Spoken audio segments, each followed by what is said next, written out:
fait, ce qu'il faut comprendre, j'en ai profité pour faire un schéma tout à l'heure, le patient prend rendez-vous, c'est une démarche.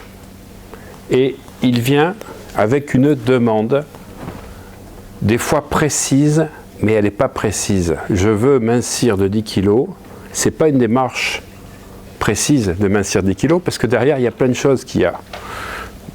Elle peut vouloir mincir de 10 kilos pour avoir plus confiance en lui et rencontrer quelqu'un. Voilà, donc j'avais fait une vidéo qui était parue l'année dernière, au mois de mai. On l'avait fait d'ailleurs, c'était suite au... On avait fait il y a un an, tu sais, quand tu étais là, Naïs, et j'ai parlé dessus pour couvrir, si tu veux, les images. Où je dis, ne jamais écouter, on l'a publié je crois en juin, ne jamais écouter le client. Alors c'est provocateur, parce qu'on va te dire le contraire, il faut toujours écouter le client. Eh bien moi non, je dis qu'il ne faut pas écouter le client. Il faut écouter la plainte du client. C'est ça la différence. Quand j'écoute la demande du client, c'est la demande consciente. La plainte, elle est inconsciente. C'est ce qui l'amène. Alors déjà, il faut se mettre à sa place. Il a pris rendez-vous, c'est une démarche, donc il faut le féliciter. Il faut comprendre que c'est pas simple d'aller rencontrer un hypnotiseur qu'on ne connaît pas, dont on ne voit pas forcément des fois la photo pour certaines personnes, et que tu vas te balader à 18h30 dans les quartiers de Mériadec, qui sont des quartiers pas forcément bien fréquentés, je n'ai pas dit que c'était un mauvais quartier, mais qui font que la nuit, quand il y a des ombres, et que sur la plateforme, tu peux avoir des gens qui viennent faire la manche, etc., pour rencontrer un monsieur qui va te demander de fermer les yeux, d'être comme ça. Tu sais pas s'il rate pas ta poitrine. Non mais je dis ça, c'est vachement important. Moi j'ai des personnes qui arrivaient des fois avec des trucs échancrés. Tu sais quoi? C'est la raison pour laquelle j'ai pris l'habitude de me mettre comme ceci et pas face à face. Moi face à face, personnellement, j'aime pas parce que tu as les énergies qui sont comme ça. Donc je vous recommande soit de vous mettre comme ça, toi, en quinconce, ou comme ceci par rapport à la personne, mais moi personnellement c'est devenu comme ça, comme j'avais une population 85% féminine, je me mettais côte à côte. Je ne la regarde pas, surtout des fois tu en as qui viennent avec des jupes comme ça, ben, tu ne vas pas te mettre en face. Et s'il faut, j'ai un plaid que je mets en disant qu'il va y avoir peut-être un peu de froid au réveil pour qu'elle soit confortable. Alors là je ne pourrais pas faire la catalepsie, mais au moins je vais couvrir de manière à ce qu'elle se sente à l'aise. C'est important de savoir que c'est une démarche qui demande du courage. Tu ne connais pas la personne. Donc l'alliance thérapeutique, elle est essentielle. Et en plus, la personne, des fois, vient te voir le soir. Tu vois, quand il fait nuit, tu fermes les yeux.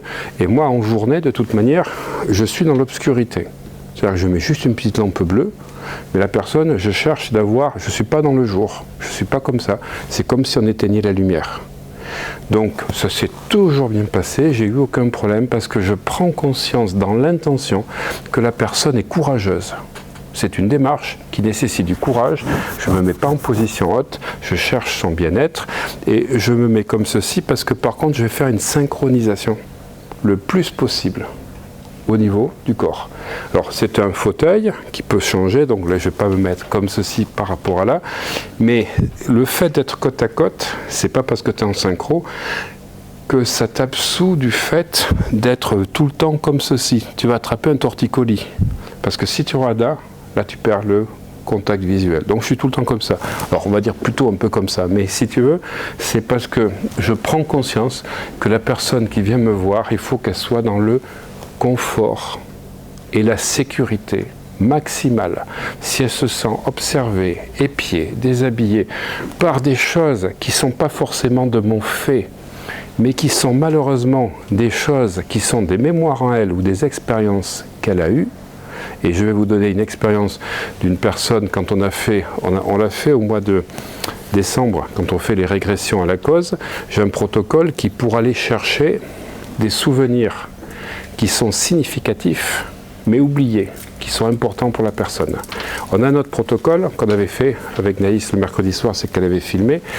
Je crois que c'est avec Alix qu'on avait fait ça. C'était pour la chirurgie, pour aller chercher un souvenir d'anesthésie ou d'opération qui, si tu veux, a impacté Parce que, alors ça peut être aussi pour le coma. La personne a eu un accident de voiture, tout ce qu'elle a entendu pendant l'opération, l'anesthésie, le coma.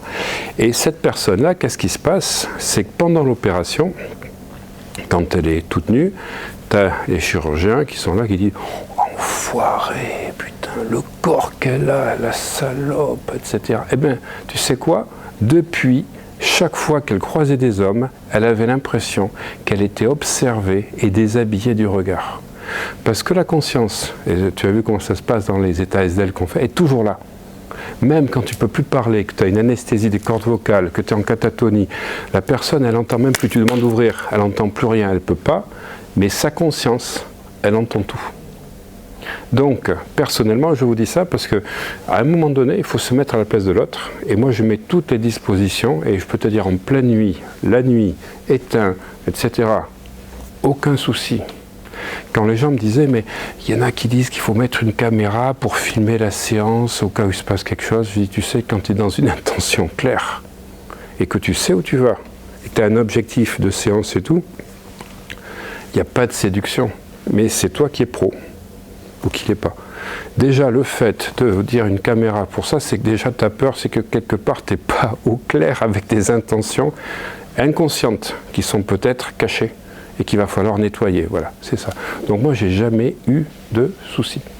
Voilà, avec ça. Donc c'est pour ça que j'insiste sur le fait donc, de cette position de chaise. Voilà. Donc moi je me mettais comme ça, mais par contre je serais toujours comme ça, je regarde la déglutition, etc. et tout. Il faut être un petit peu décalé pour le faire. Donc il y a une plainte, et la plainte qu'amène la personne, anamnèse, mais surtout vous recadrez la boussole du langage et reformulation. C'est vous le maître du processus, c'est pas la personne. Elle vous dit pas comment vous devez faire en 2 ou 3 séances. Elle vous dit pas que les autres ont arrêté en une séance, donc elle veut en une séance. C'est toi qui maîtrises le processus. Et là, ça doit être clair, net et précis. C'est super, c'est comme ça qu'il faut faire. Et là, tu ne te fais pas embêter. Voilà. Mais j'avais dit dans cette vidéo qu'on avait fait qu'il ne faut pas écouter le patient, mais j'en suis convaincu. Si tu écoutes le patient, tu es foutu. Tu dois écouter la plainte du patient, ce qui n'est pas pareil. Donc c'est une écoute active, et si tu as besoin, on a les exercices qu'on a fait hier avec Colline, tu sais, avec les 7 choses, pour aller écouter la plainte qui est cachée derrière, ou ce qu'on a fait avec Armel, avec le front. Alors justement, Armel, tu me disais la pause. Oui, tout à fait. J'ai un retour très positif, parce que ça dégage cette personne qui a impacté ma vie hier soir, de son sens complètement libre. Voilà. C'était même physique. Voilà. Énorme. J'ai senti comme si mes jambes étaient libérées de mes Ouais, tout à fait.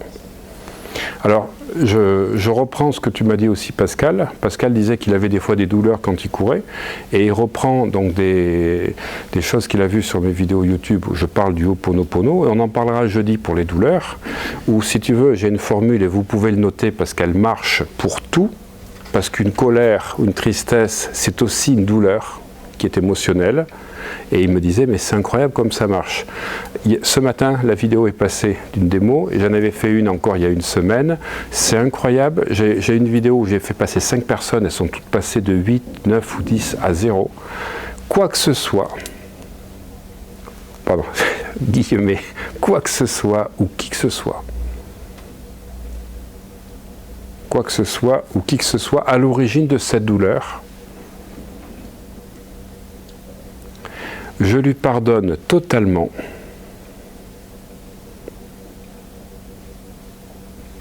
Je la relâche complètement. Et je la libère parfaitement.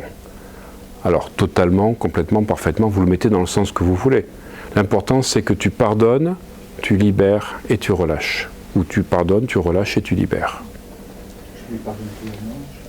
Je lui pardonne totalement, je la libère totalement, je la relâche totalement. Je vais mettre totalement pour ne pas confusionner, mais si tu veux, je lui pardonne, je la libère, je la relâche. Et je dis en principe les 4 phrases. Je t'aime, je suis désolé, pardonne-moi s'il te plaît, merci. Voilà. Et elle peut le faire comme un mantra si elle veut, elle peut le faire chez elle. Ça, c'est important puisqu'on parle des dépressions, des insomnies. Quoi que ce soit ou qui que ce soit à l'origine de mon insomnie, quoi que ce soit ou qui que ce soit à l'origine de ma dépression, quoi que ce soit ou qui que ce soit à l'origine de mon burn-out, quoi que ce soit ou qui que ce soit à l'origine de mon stress post-traumatique, puisque c'est les 4 domaines qu'on est en train de faire, ben, tu le relâches, tu libères et tu pardonnes, tu relâches et tu libères. Il disait, il courait, il avait des douleurs, il fait ça en courant, il n'a plus de douleur. Le processus de comprendre qu'on est tous reliés, mais on est tous reliés à des événements, des situations et des personnes, c'est énorme. Il n'y a que l'ego qui nous fait croire qu'on est séparés. Mais on est relié à nos ancêtres, comme on a vu, à la psychogénéalogie, à des mémoires du passé, des expériences et tout, aux parents, des figures parentales. Et tout ça, il faut comprendre que plus tu vas couper avec ces éléments-là, plus tu reprends ta propre identité. Ok, une fois que tu écoutes la plainte, donc recadrage, boussole du langage, reformulation, détermination d'objectifs, j'ai mis au pluriel, et les séparer. C'est-à-dire qu'à travers le fait de mincir 10 kilos, peut-être que c'est confiance en soi et retrouver quelqu'un, mais ça fait 3 objectifs. Ça sera donc, on va les séparer par quoi vous voulez commencer. C'est pour ça que personnellement, les gens qui viennent te voir à la 2e séance, des fois ils changent d'objectif, ça a fait son chemin et on va recommencer. Troisièmement, le protocole hypnotique, est-ce que les résultats sont bons? Auquel cas, ancrage, feedback, renforcement. Ou est-ce qu'il n'y a pas de résultat? Et auquel cas, liste de l'écologie, vous savez, les 9 questions, les limites, les peurs, les défis et les sabotages, les obstacles au changement, vous savez, les obstacles au changement et les facteurs environnementaux qu'on a vu tout à l'heure, recadrage en 6 étapes, régression. C'est-à-dire que c'était ma fameuse chose de tout à l'heure, de dire hypnose suggestive n'a pas marché, on va dans l'hypnose régressive ou hypnose de polarité.